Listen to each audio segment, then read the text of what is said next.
तर देशभरातील विमानतळांवर गोंधळाची स्थिती कायम आहे। ठिकठिकाणी प्रवासी आणि इंडिगो कर्मचाऱ्यांमध्ये खटके सुद्धा उडतायत।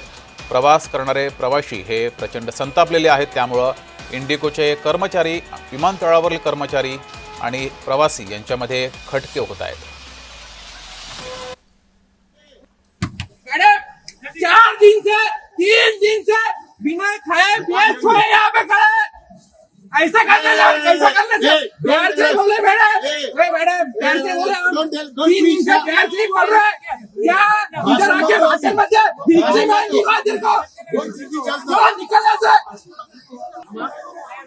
वो सच्चे मिश्रा है किधर? मैनेजर को बुला तुम्हारे। हाँ मैनेजर